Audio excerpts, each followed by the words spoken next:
बिस्मिल्लाहिर्रहमानिर्रहीम। अस्सलाम वालेकुम। मैं हूं नादिया अनवर और आप देख रहे हैं उम्मीद है पाकिस्तान।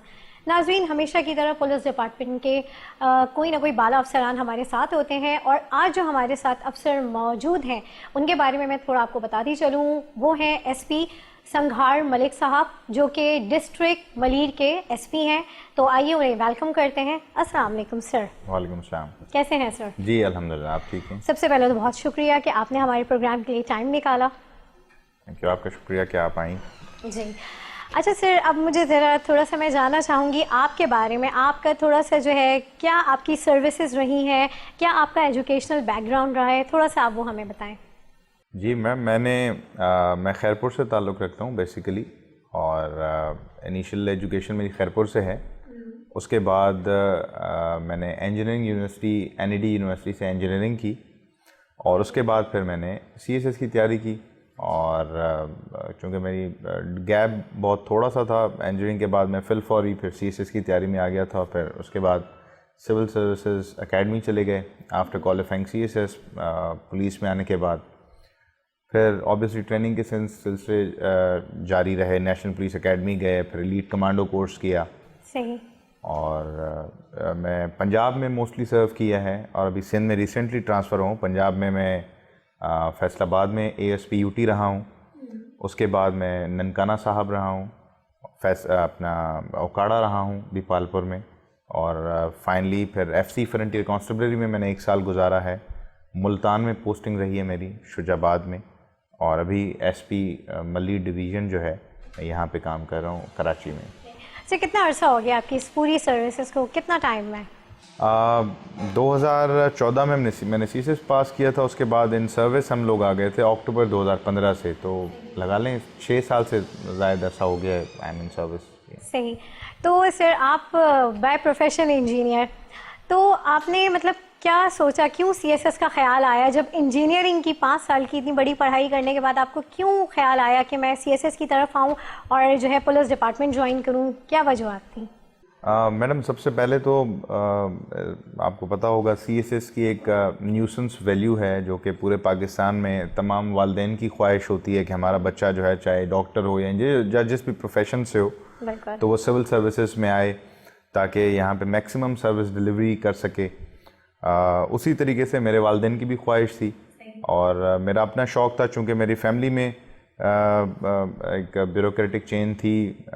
मेरे बड़े भाई जो हैं वो भी पुलिस में, तो उनसे इंस्पिरेशन थी। फिर ऑब्वियसली जब आप देखते हैं पुलिस को, चूँकि मेरे जो ताया थे वो भी पुलिस में थे, तो एक जो मैं उनको जब देखता था तो एक ख्वाहिश थी कि इस तरीके से शायद पब्लिक को सर्व करने का मौका मिले, जहाँ पे आप एक लार्जर स्केल पब्लिक को डील कर रहे हो, और अपने जो वसाइल हैं उनको बरूएकार लाते हुए आप आवाम की मुश्किलात को हल कर सकें, जो आपकी हम्बल कैपेसिटी में जो आप हल कर सकते हो।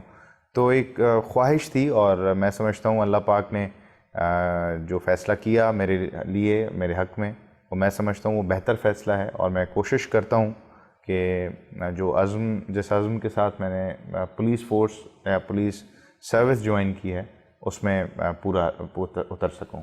अच्छा, तो ये कहना मतलब सही रहेगा कि ये आपकी तो फैमिली लेगेसी भी रही है कि आपके, जाहिर सी बात है, आपको घर से इंस्पिरेशन मिली क्योंकि आपके भाई भी इसी प्रोफेशन से मुंसलिक थे। तो ये तो ठीक है कि एक आवाम को एक मतलब जो है आवाम की खिदमत करनी है, सब कुछ है, लेकिन इसके अलावा पुलिस की जॉब या पुलिस की पूरी सर्विस में क्या चार्म होता है एक पर्टिकुलर बंदे के लिए जो अगर वो इस प्रोफेशन में आना चाहे तो? मैडम देखें, जैसे मैंने पहले आपको कहा कि जो न्यूसेंस वैल्यू है इस डिपार्टमेंट की, वो है इस यूनिफॉर्म के साथ, और इस यूनिफॉर्म की लोग इज़्ज़त करते हैं, इसका एहतराम करते हैं। और अगर आप देखेंगे कि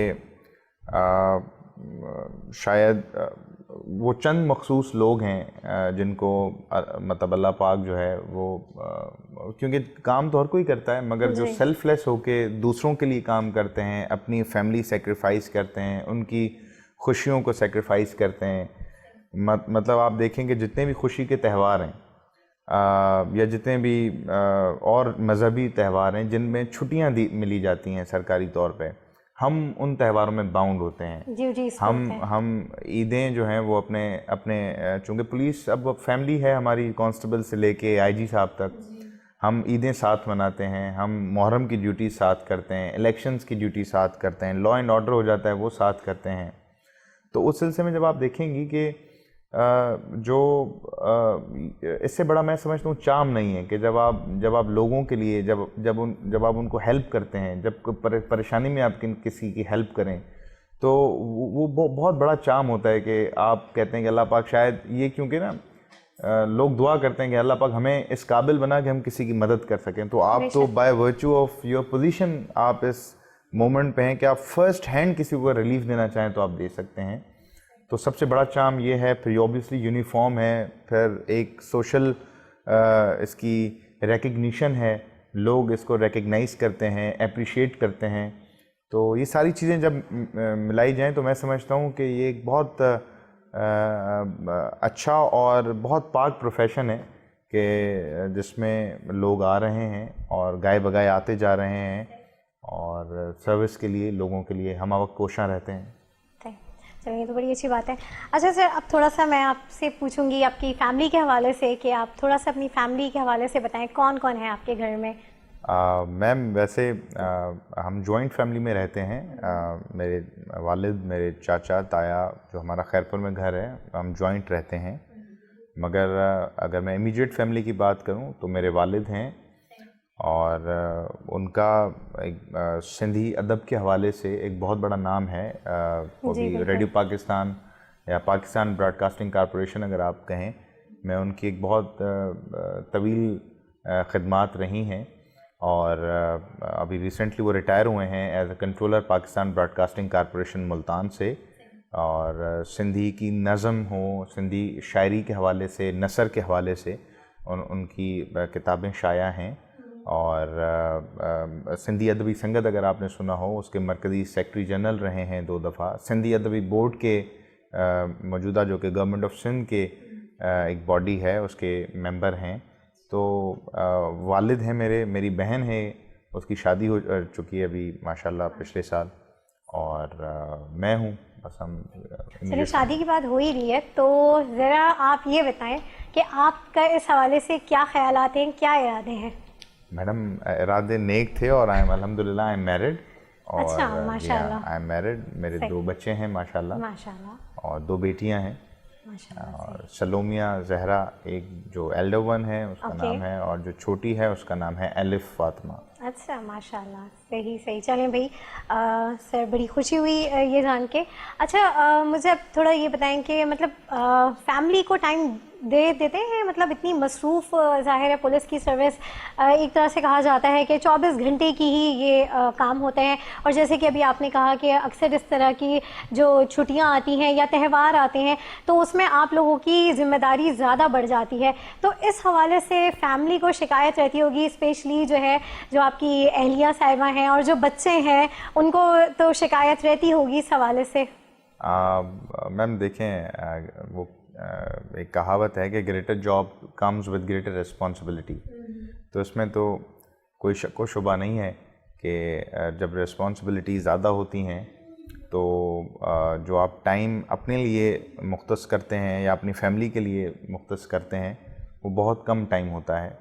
और इसका बाज़ दफ़ा एहसास होता है कि फ़ैमिली को ज़्यादा टाइम देना चाहिए, मगर जब ब्रॉडर पर्सपेक्टिव में देखते हैं तो जो लोग जो बेसहारा हैं, जो एक माँ जिसका बेटा कभी कत्ल हो गया हो, वो बहन के जिसके घर में कोई वारदात हो गई हो, या भी रिसेंटली एक वाक़या हुआ जिसमें एक ही घर के 13 बंदे जो है वो एक दहशतगर्दी के वाक़ये में लुक़मा अजल बने और जाम शहादत नोश किया।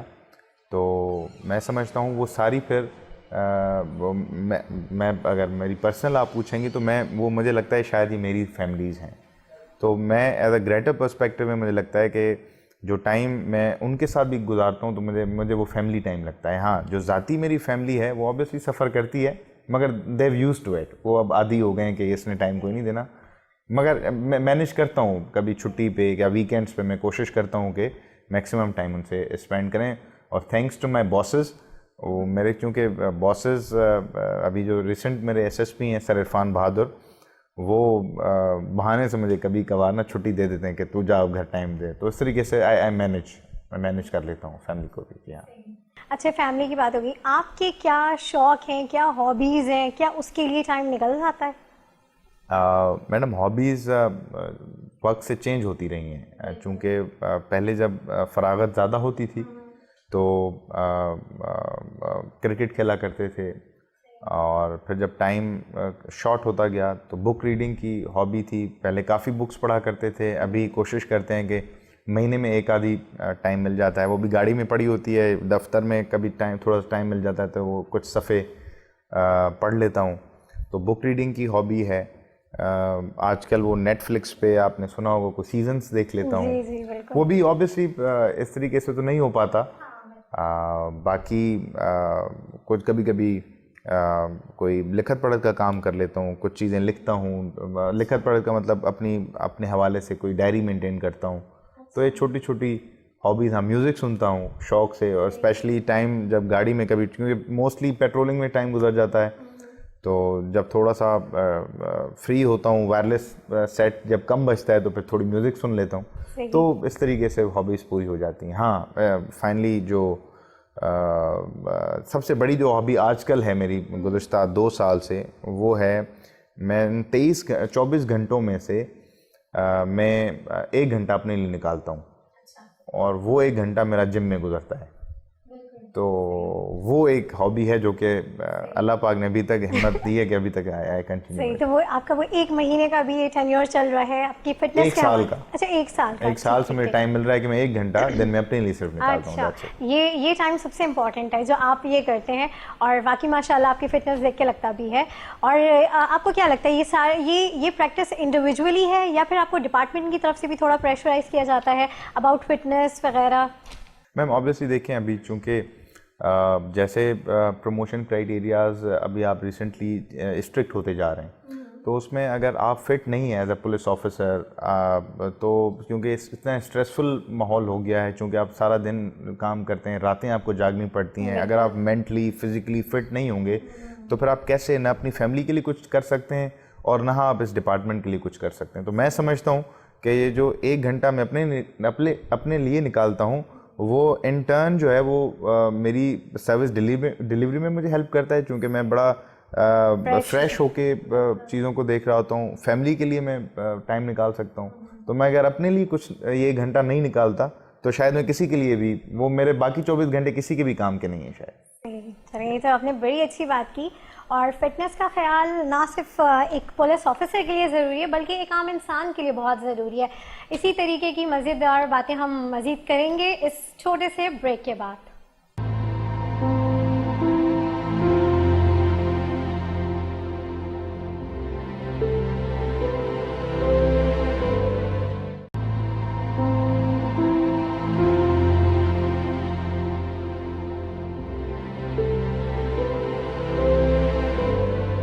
Welcome back. ब्रेक से हम वापस आ गए हैं और हमारे साथ मौजूद हैं एसपी संघार मलिक साहब, और मज़ीद गुफ्तगू का सिलसिला उनसे आगे बढ़ाते हैं।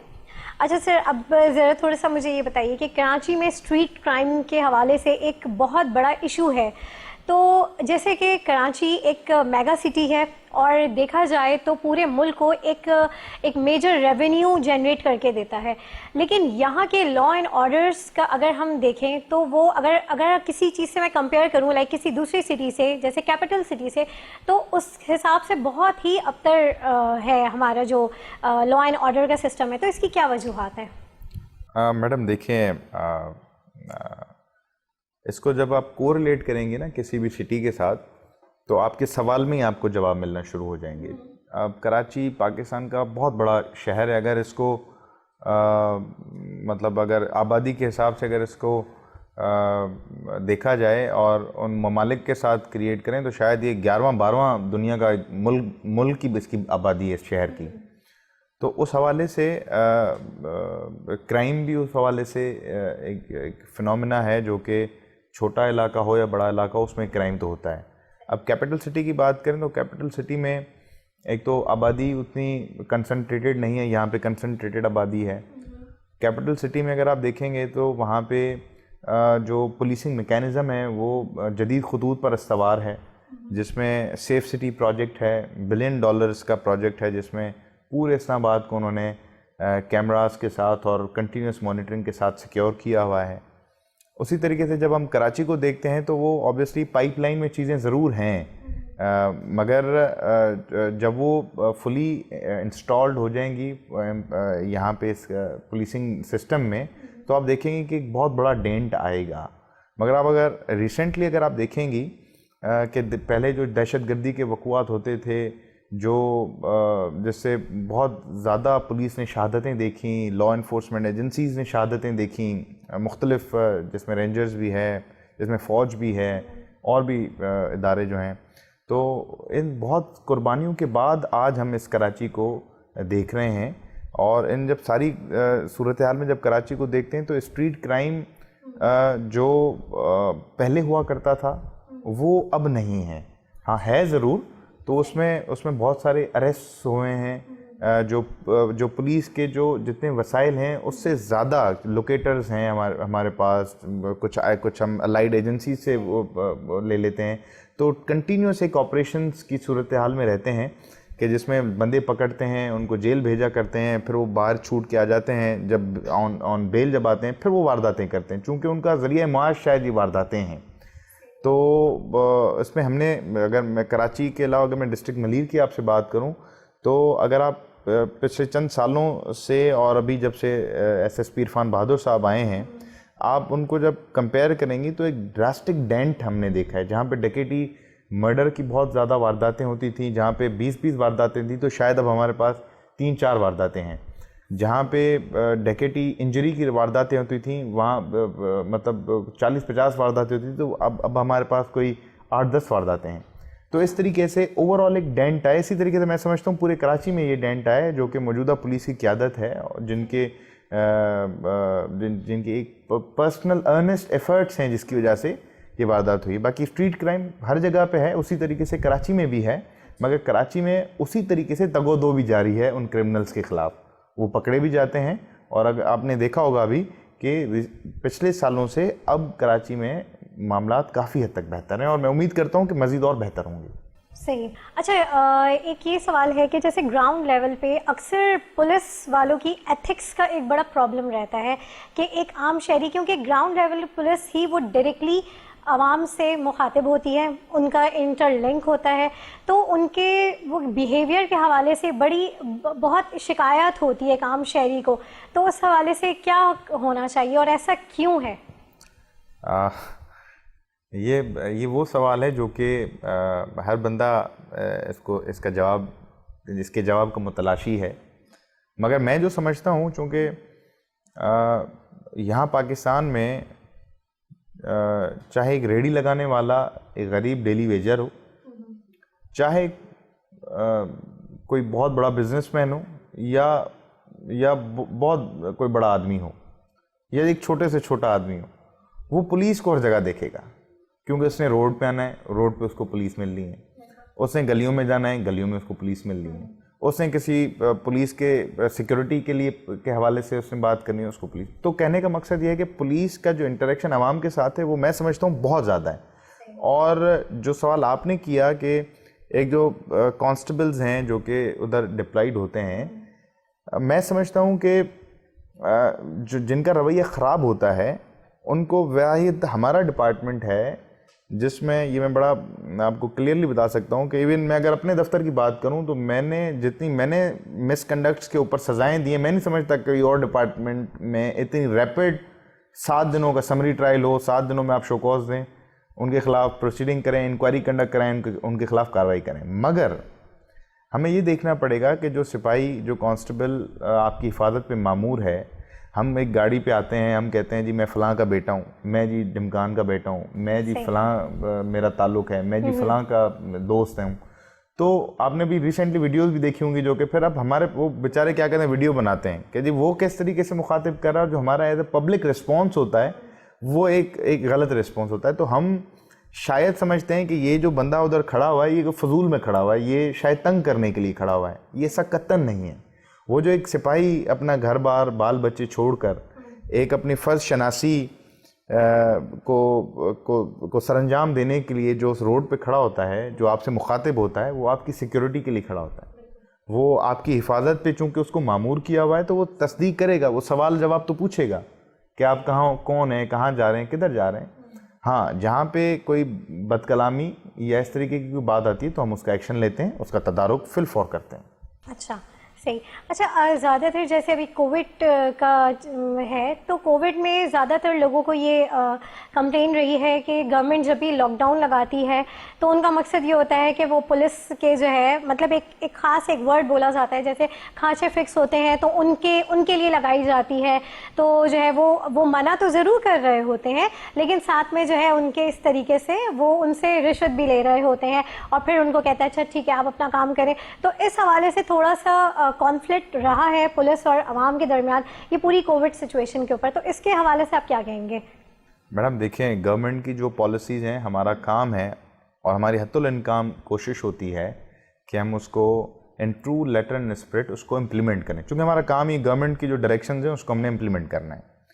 तो रही बात कोविड के हवाले से, तो आप मुझे ख़ुद बताएं कि मैं अगर किसी और की बात ना करूं, मैं अगर अपनी ज़ाती बात करूं आपसे, तो मैं जब खुद रोडों पे निकलता था कोई शॉप्स बंद कराने के लिए कि मास्क पहन लें, आप सैनिटाइज़ करें, आप फासला रखें, तो लोग हमसे लड़ने पे आ जाते थे। हम कहते थे जी 6 बजे के टाइमिंग है, आप उसको फॉलो करें, उसको बंद करें। तो लोग बंद करते थे, जब हम फिर जाते थे फिर खोल लेते थे। तो ये जो ओवरऑल जो जनरल पब्लिक का जो रिस्पॉन्स था वो इस तरीके का यकीन करें कि एडवर्स था कि एज एन ऑफिसर SHOs थे जो जा रहे थे। फिर जब आपकी मैं तो ये समझता हूँ, मेरा ज़ाती ओपिनियन है कि जहाँ पे आपकी दाल नहीं गलती फिर आप कहते हैं कि जी खांचा फिट है। भाई बंद करना है, गवर्नमेंट के डायरेक्शन से बंद करना है। सही। और गवर्नमेंट भी आपकी हिफाजत चाहती है, लोगों की हिफाजत चाहती है, क्योंकि आपको पता है कि अभी हॉस्पिटल्स की ये सूरत हाल है कि वेंटिलेटर्स जो हैं वो अभी अबाउट टू फिनिश हैं, बेड्स अवेलेबल नहीं है। मेरे अपने एक ज़ाती दोस्त के साथ एक मैटर हुआ, कोविड का मैटर था उनकी फैमिली में। मैंने पूरा जोर लगा लिया, मुझे बेड नहीं मिला, मतलब एक्सपो में बेड नहीं मिला, आगा खान सारे हॉस्पिटल्स फिल थे। हम ये बातें करके हम कन्विंस करते थे, मगर लोगों का एटीट्यूड ये था कि हम खाएं क्या। भाई तुम शायद भूखे सो जाओ एक दिन, अच्छा है, मतलब इस तरीके से तड़प के मरो वो बुरा है। तो आपको ट्रेड ऑफ करना पड़ता है ना चीज़ों में। तो मैं समझता हूँ कि ये एक मुगालता आ रही है कि जी पुलिस का कोई खांचा फिट था या किसी और डिपार्टमेंट का कोई इसमें खांचा फिट होगा। तो बाकियों की तो मैं बात नहीं करूँगा, मैं अगर पुलिस की बात करूँ तो लोगों का जो अदम ताउन था उससे मैं यकीन करें बहुत तंग भी किया, डिस्टर्ब भी किया, और हम इमोशनली भी बड़ा अपसेट हुआ कि यार हम इनके लिए इनकी हिफाजत के लिए जा रहे हैं और ये हमसे उलट जो हैं वो बातें कर रहे हैं। दरअसल में हमारे यहाँ एक बहुत जो आवाम का एक ट्रस्ट इशू बहुत है, चाहे वो गवर्नमेंट को लेकर हो या पुलिस डिपार्टमेंट को लेकर हो, तो वो एक ट्रस्ट इशू होता है जिसकी वजह से वो गवर्नमेंट के भी जो कहते हैं ना कि रूल्स एंड रेगुलेशन होते हैं उस पर भी एतराज़ात करते हैं, और जो पुलिस जो हमारी हिफाजत के लिए खड़ी होती है उनसे भी उलझ पड़ते हैं। तो इस चीज़ को ज़रूर आवाम को देखना चाहिए। तो सर इसी हवाले से मैं आपसे ये पूछूँगी, तो अवाम का क्या किरदार होना चाहिए अगर हम इन सारे सिनेरियो में देखें, नॉट ओनली कोविड, अगर हम एक जराइम के हवाले से भी बात करते हैं तो पुलिस का तो जो काम है वो तो कर रही है, लेकिन एक शहरी, एक अवाम होने के नाते अवाम मतलब क्या करना चाहिए कि वो जो है पुलिस डिपार्टमेंट का साथ दे सके, यानी पुलिस वालों का साथ दे सके, यानी उनकी क्या जिम्मेदारी है? मैडम देखें, सबसे पहले तो मैं आपको ये बताऊं कि हम पुलिस वाले जितने भी हैं, हम आवाम के बगैर कुछ भी नहीं कर सकते। देखिए मैं अभी कराची में मलीर में पोस्टेड हूँ, मैं पता नहीं कहाँ से यहाँ पे आया हूँ। यहाँ के जो लोग रहने वाले हैं, यहाँ के जो बासी हैं, वो यहाँ की गली, यहाँ के इलाके, यहाँ के मार्केट्स, यहाँ के में जराइम पेशा अफराद उनकी निशानदेही रखते हैं। उनको पता है कि कौन सा अच्छा बंदा रहता है, कौन सा बुरा बंदा हमारे इलाके में रहता है। तो हम अगर उनका ताउन अगर हमारे साथ हो, न फ़कत इंटेलिजेंस शेयरिंग में मगर ओवरऑल भी, मैंने तो बड़ी कोशिश की है। मलीर में आया हूँ चूँकि मेरे DIG साकिब इस्माइल मेमन साहब DIG ईस्ट और जो मेरे एसएसपी हैं उन इरफान अली बहादुर साहब, उनकी हिदायत है कि आप कम्युनिटी पुलिसिंग को फ़रोग़ दें। तो मैं तो डेली कभी चूँकि अब कोविड की वजह से थोड़ा मामला रिस्ट्रिक्टेड है, अदरवाइज़ मैं खुली कचहरियों का कायल हूँ, खुली कचहरियाँ करता हूँ, लोगों को इधर बुला लेता हूँ, अमन कमेटी के लोग हैं जो मजहबी रहनुमा हैं उनको बुला लेता हूँ, उनके साथ मैं हमा वक्त कोशा रहता हूँ उनको इंगेज करने में कि कोई हमें कोई हेल्पफुल रिज़ल्ट मिले। मगर बाज़ दफ़ा इस सूरत हाल का भी सामना करना पड़ता है। एक बंदे के साथ डकैती हो गई और उस एसएचओ के ख़िलाफ़ कार्रवाई हो गई। जब उसकी इंक्वायरी मुझे मार्क हुई तो मैंने उस बंदे के साथ रब्ता किया जिसके साथ वारदात हुई थी। वो मतलब एडमंड था, उसने कहा सर मुझे गोली मार दे, मैंने एफआईआर नहीं करानी। और मतलब भाई तुम्हारे साथ वारदात हो गई है तो माओ, हमने उसको हर तरीके से मुमकिन कोशिश की, वो एफआईआर पे आमादा नहीं हुआ। तो मैं कहूँगा कि वो चूँकि अगर उसने एफआईआर आज नहीं कराई उन मुल्ज़मान के ख़िलाफ़ तो कल किसी और के साथ वो डकैती करेंगे, कल किसी और को नुकसान पहुँचाएंगे। तो मेरे हिसाब से जो ये अवाम है, उस अवाम को जो अपना हक तो हम क्लेम करते हैं एज दी पब्लिक, हमारा ये राइट है, मगर आपकी सिविक और सिविल रिस्पॉन्सिबिलिटी है, उसको भी आप एक्नॉलेज करें। और हमने तो यहाँ बिल्कुल एडिशनल आईजी साहब की पॉलिसी है, आईजी साहब की पॉलिसी, हमने बिल्कुल फ्री रजिस्ट्रेशन ऑफ एफआईआर रखी हुई है, free and fair registration of FIR है हमारे पास। जो भी साइल हमारे थाने में जाता है और किसी कंप्लेंट में, वो बिल्कुल विद इन मिनट्स हम एफआईआर कर देते हैं। और अल्हम्दुलिल्लाह अगर ज़िले मलीर की मैं बात करूं कि हमारे मोर देन 70% केसेस ट्रेस्ड हैं, जो कि बंदे पकड़े गए उन वारदातों में। वो तब पकड़े गए जब आवाम ने रिपोर्ट किए। जब आवाम रिपोर्ट नहीं करेगी तो वो बंदे पकड़े नहीं जाएंगे। तो इन टर्न वो जो कल किसी अलिफ के साथ उसने ज़्यादती की, कल को बी के साथ करेगा, कल को फिर वो एक चेन बढ़ती जाती है। तो आवाम का जो अदम ताउन है, मैं जैसे पहले भी कहा, मैं उससे नाला हूँ, उससे बल्कि ऐसे समझ लें कि शायद मैं रिक्वेस्ट करूँगा आपके, चूँकि प्रोग्राम मुझे देखने वाले जो मुझे अभी देख रहे हैं, तो पुलिस को अपना दोस्त समझें। ये पुलिस फोर्स आपकी अपनी है, ये जितने भी सिपाही से लेके तमाम अफसरान हैं, ये आप में से ही हम इस जगह पे हैं और आपके बग़ैर हम कुछ नहीं कर सकते। तो आप हमसे फासला रखने के बजाय हमसे दोस्ती करें, हमारे आगे आएँ, हमसे मिलें। और आप एक दफ़ा हमारे जब करीब आएंगे तो आपको अंदाज़ा होगा कि जो आप सोचते हैं हम वैसे नहीं हैं, और हम आपकी मदद के लिए हर वक्त तैयार हैं। 24 घंटे मेरे मोबाइल फ़ोन, मेरा मोबाइल नंबर मलीर के बैनर्स और पेनाफ्लेक्स पे आवेज़ हैं। मुझे आप 24 घंटे 24/7 आप कॉल कर सकते हैं। मेरे पुलिस में जितने भी एसएचओज़ हैं, मेरी नफरी है। अगर हम आपकी मदद में एक कदम पीछे हमें पाएँ तो फिर हमसे गिला कीजिएगा, मगर तब कीजिएगा जब आप हमारे पास आएँ। तो मैं आई रिक्वेस्ट कि आप हमारे पास आएँ। आपकी ही मदद के ताउन के साथ हम आपके इलाके में अमन कायम कर सकते हैं। जी, बड़ी प्यारी बात कही है। और वाकई ये हमेशा लगभग जितने भी हमारे अफसरान हैं वो ये लोगों को बावर करवाते रहते हैं कि जो है, जो भी मसले मसाइल हैं उनके नंबर्स हैं, हर चीज़ आजकल इंटरनेट पे हर चीज़ अवेलेबल है। और मतलब उनसे आप कांटेक्ट बहुत ही बासानी कर सकते हैं। अगर आपको कहीं पर कोई प्रॉब्लम हो रही है या कोई ऑफिसर आपसे सही तरीके से पेश नहीं आ रहा है, तो आप उनके बाला अफसर से बहुत ही आसानी से रुजू कर सकते हैं। इसी के साथ नाज़रीन, एक ब्रेक का वक्त हो गया है। मज़ीद बातचीत को आगे बढ़ाते हैं इस ब्रेक के बाद।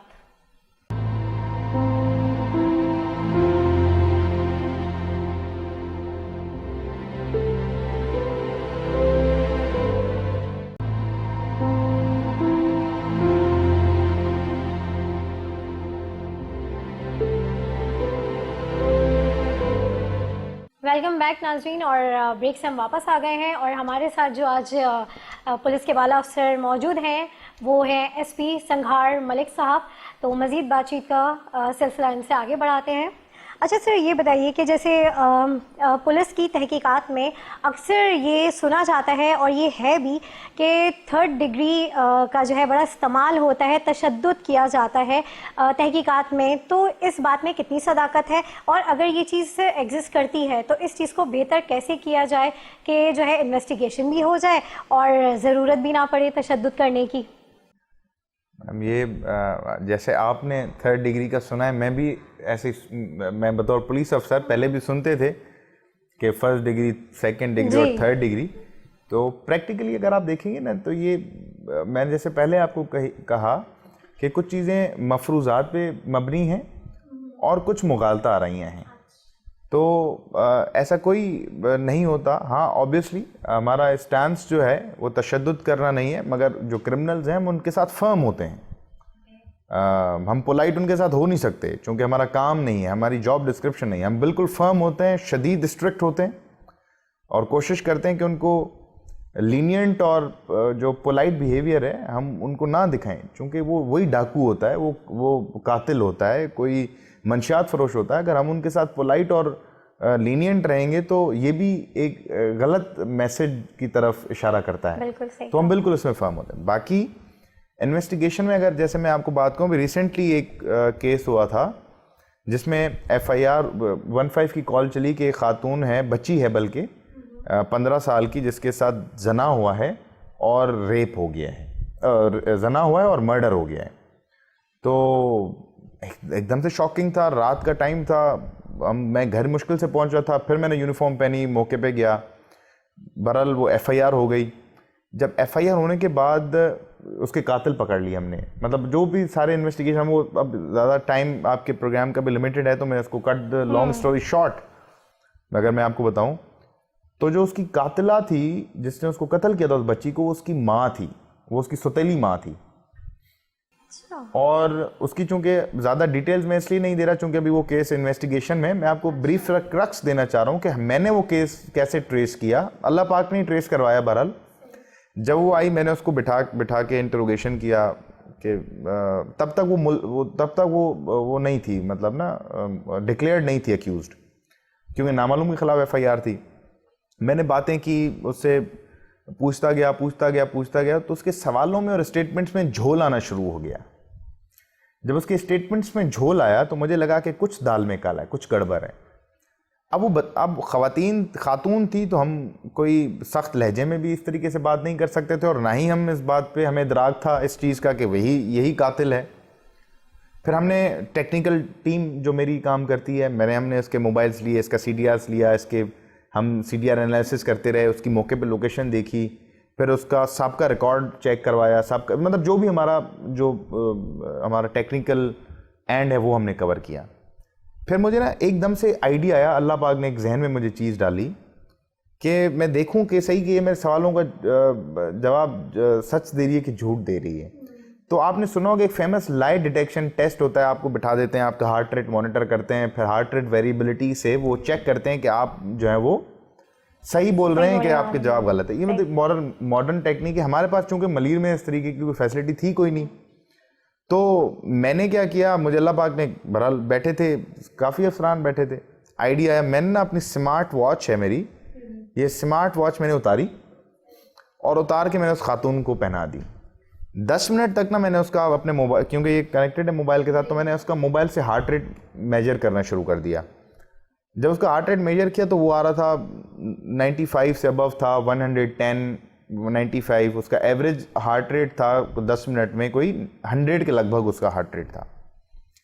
जब मैंने उससे ना दीदा दानिस्ता तौर पे मुश्किल सवाल किए, मैंने कहा कि खातून तुम सच क्यों नहीं बताती कि तुमने ही उस अपनी बच्ची का गला दबा के उसको मार दिया है और अपने किसी गलत आदमी के साथ तुमने ये कत्ल सरंजाम दिया। जब मैंने उससे ये मुश्किल सवाल पूछना शुरू किया ना तो उसकी हार्ट रेट 100 से ऊपर 140, 135, 140, 145 तक पहुंच गई।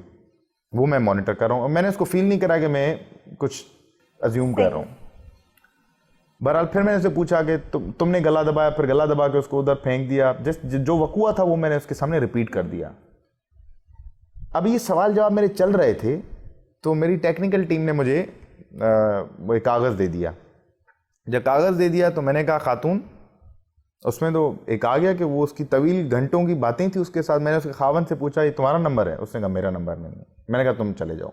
वो जब चला गया मैंने खातून, फिर मैंने उन नंबर्स की डिटेल्स निकलवाई कि वो किस किस नाम पर रजिस्टर्ड है नंबर। जब उनकी डिटेल्स मेरे पास आ गई तो मैंने पहले 2-3 ऐसे गलत नाम लिए। अदनान कौन है, अकमल कौन है, मतलब मैंने मफरू ख्याली नाम लिए। तो उस वक्त उसका हार्ट रेट 125 100 डाउन होना शुरू हो गया कि उसको लगा कि पुलिस सही पहुंची नहीं है। जब मैंने उसके असल बॉयफ्रेंड का नाम लिया, जो उसका दोस्त बॉयफ्रेंड था, जब मैंने उसका असल नाम लिया तो फिर उसकी हार्ट रेट शूट करना शुरू हो गया 100-150 के ऊपर। जब 150 के ऊपर उसका हार्ट रेट चला गया, रेस्टिंग पोजीशन में, मैंने कहा इसको कार्डियक अरेस्ट ना हो जाए, मैं कहा वॉच उतारो, फिर मैंने को रिलैक्स करो।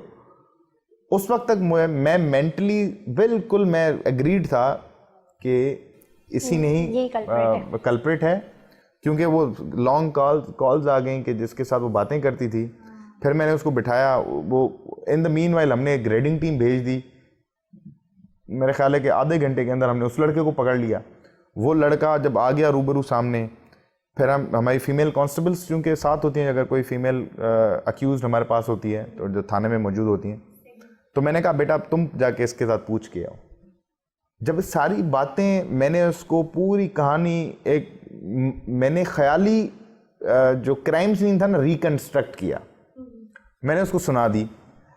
अब वो हकीकत से गालबन कोई 90% से ऊपर सिमिलर था, जो उसको फिर दिल को बातें लग गई कि मैंने कहा तुमने लड़की को, फिर लड़की ने तुम्हें देख लिया होगा और अपने बॉयफ्रेंड के साथ तुमने फिर उसको मतलब मार दिया ताकि बात आगे गांव में न चली जाए, तुम्हारे शौहर को ना पता चल जाए। तो जब मैंने उसको सारी बातें कही तो उसने कहा कि मुझे ना ये जो अफसर है बड़ा अखलाक से बोल रहे हैं, मुझे फीमेल कांस्टेबल को कहा कि मुझे ना ये सारे जो बाकी जो लोग हैं इनको आप बाहर निकालें, फीमेल कांस्टेबल रहे और ये मैन से बात करें।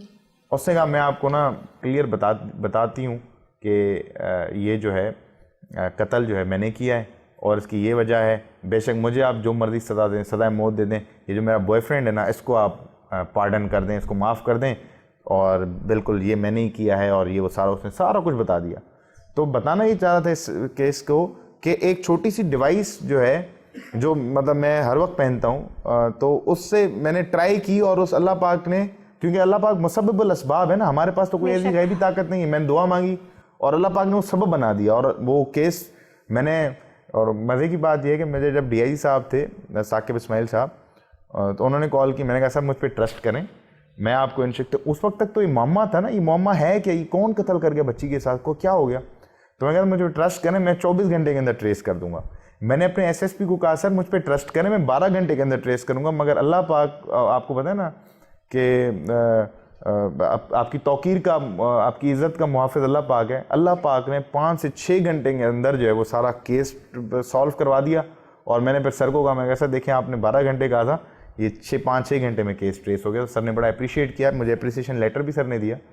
तो इस तरीके से, क्योंकि मॉडर्न जो गैजेट्री है, जो टेक्नोलॉजी है, उसको अगर हम इम्प्लीमेंट करें तो हमें मार पीट की, या जो आपने कहा 3rd डिग्री 2nd डिग्री, मतलब मैं ये नहीं कहता कि थाने में छोटी मोटी लेवल पे शायद होती हो, क्योंकि मोस्टली मैं कोशिश करता हूँ कि बड़े केसेस को मैं खुद इंटरोगेट करूँ। तो मैं जब खुद इंटरोगेट करता हूँ, तो मैं अगर चपेट मार के या कोई गाली गलोच करके ही अगर किसी मुल्जिम से सच उगलवाऊँ, तो फिर मेरे पढ़े लिखे होने का क्या फ़ायदा। बिल्कुल, ये बड़ी आपने अच्छी बात की, और ये बड़ा ज़रूरी सवाल था, क्योंकि हमारे यहाँ एक माइंड सेट है पुलिस को लेके और ये तशद्दुद वाली बात को लेके। तो ये बहुत अच्छे से सर ने ये सारी बात जो है एलोब्रेट की। अच्छा सर, अब जैसे कि आपने पंजाब में भी टाइम गुजारा है, अभी जो एक करंट सिनेरियो जैसे चल रहा है, और जितने भी जो केसेस आ रहे हैं जो ख़वातीन से रिलेटेड हैं, जो अभी बिल्कुल चल रहे हैं, तो उसमें पंजाब के ही ज़्यादातर आ रहे हैं। चाहे वो, अगर मैं मीनार पाकिस्तान के हवाले से बात करूँ, या फिर वो जो है जो चिंची वाला जो वाक़या हुआ,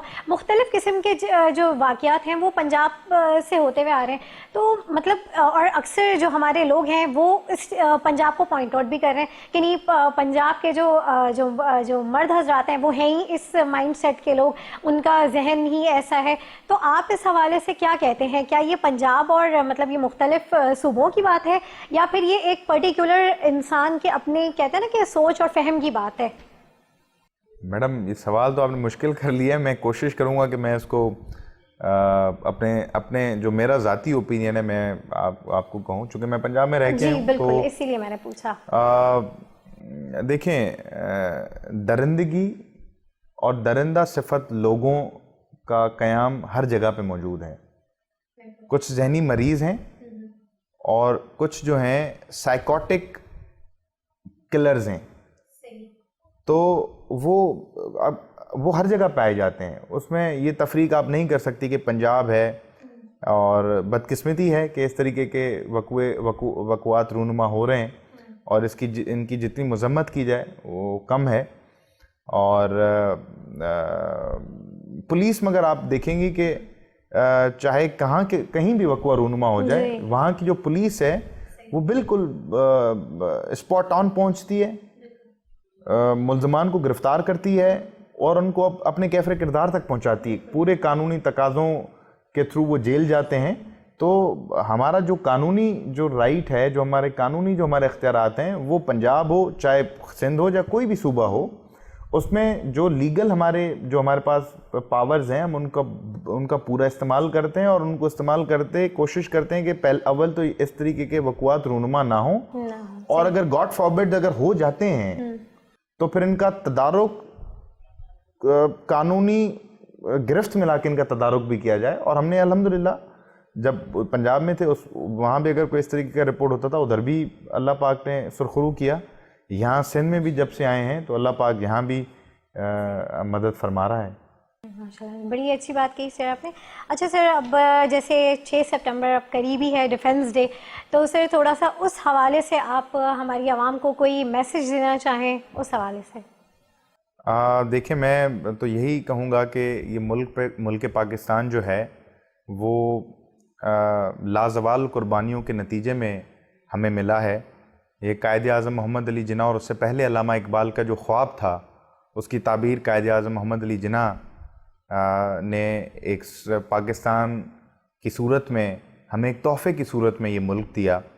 और ये मुल्क इतना आसानी से नहीं मिला।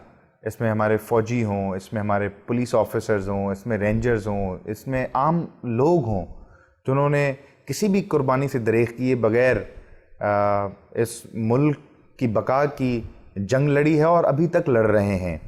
तो मैं 6 सितंबर के हवाले से यही मैसेज देना चाहूँगा आवाम को कि ये जो पाकिस्तान की आवाम है वो बिला तफरीक मुत्तहिद हों हर उस ख़तरे और हर उस अंदेशे के ख़िलाफ़ जो कि इस मुल्क की सालमियत और इस मुल्क के जो दुश्मन अनासिर हैं उनके ख़िलाफ़ सीसी पिलाई दीवार बन के खड़े हो जाएं, और किसी को भी जो है वो ये अलाउ ना करें कि इस मुल्क को वीक करने की कोई भी साजिश करे।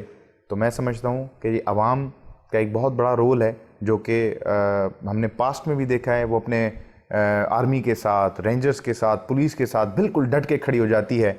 और मैं साथ साथ ये भी बताता चलूँ कि ये मुल्क बहुत अजीम कुर्बानियों के नज़र हमें हुआ है, और आज भी आप देखेंगे कि ख्वाह पुलिस हो, चाहे आर्मी हो, या जितने भी हमारे लॉ इन्फोर्समेंट एजेंसीज़ के इदारे हों, वो दिन रात कोशिश करते हैं कि अमन व अमान की सूरत हाल को यकीनी बनाएं। और उसमें हमने बहुत कुर्बानियाँ दी हैं, और हमें कुर्बानी देने से कोई डर खौफ नहीं है। ये तो बहुत आला मर्तबा है जिस पे अल्लाह पाक जिसको फ़ाइज़ करे, और हम पुरुमीद हैं कि जब तक ज़िंदा हैं तो इसी बहादुरी के साथ इस मुल्क की बका की जंग लड़ते रहेंगे। और जब वक्त आ जाएगा तो ख्वाहिश दिल में ज़रूर है कि अल्लाह पाक शहादत के रुतबे पे फ़ाइज़ करे, और इस मुल्क की लिए हमारा हर एक खून का कतरा, आखिरी कतरा भी इस मुल्क पे निछावर करने के लिए तैयार हैं। हमारी पूरी पुलिस फोर्स, एक कांस्टेबल से लेकर हमारे सीनियर कमांड तक, इस मुल्क पे अपनी जान निसार करने के लिए हर वक्त तैयार हैं। थैंक यू सर, बहुत खूबसूरत बात कही और बहुत अच्छा मैसेज आपने दिया, और बहुत शुक्रिया सर आपके टाइम का अगेन। और नाज़रीन, हमेशा की तरह मैं यही कहूँगी कि पुलिस डिपार्टमेंट के लिए हम कोई भी ऐसा सानिया या कोई हादसा या कुछ भी इस तरह का वाक़या रोनुमा होता है तो हम सबसे पहले पुलिस पे सवालिया निशान उठा लेते हैं कि पुलिस कहाँ थी, पुलिस ने क्यों नहीं बरवक्त कार्रवाई की, क्यों नहीं किया। लेकिन हम ग्राउंड रियलिटीज़ को नहीं देखते हैं कि पुलिस ही है जो उस पूरे वाक़ये को आगे तक कैफ़े किरदार तक पहुंचाएगी, लेकिन उस वक्त हम फ़ौरन ही एक अपनी राय कायम कर लेते हैं और जज करना शुरू कर देते हैं और बुरा भला कहना शुरू कर देते हैं। तो ऐसा नहीं करना चाहिए, क्योंकि ये हमारे लिए ही खड़ी हुई है और इनका काम ही यही है कि वो हमें हर तरह से प्रोटेक्शन दी जाए। तो पहले राय कायम करने से पहले हमें जो है उनके हवाले से सोचना चाहिए कि वो भी कुर्बानी दे रहे हैं, ना सिर्फ अपनी ज़िंदगी की बल्कि अपने फैमिली के टाइम की भी कुर्बानी देते हैं, जो कि सर्व करती हैं आवाम को। तो नाज़रीन, इसी के साथ आज के प्रोग्राम को मैं अख्तिताम करूँगी। अपनी होस्ट नादिया अनवार को इजाज़त दीजिए। अल्लाह हाफ़िज़।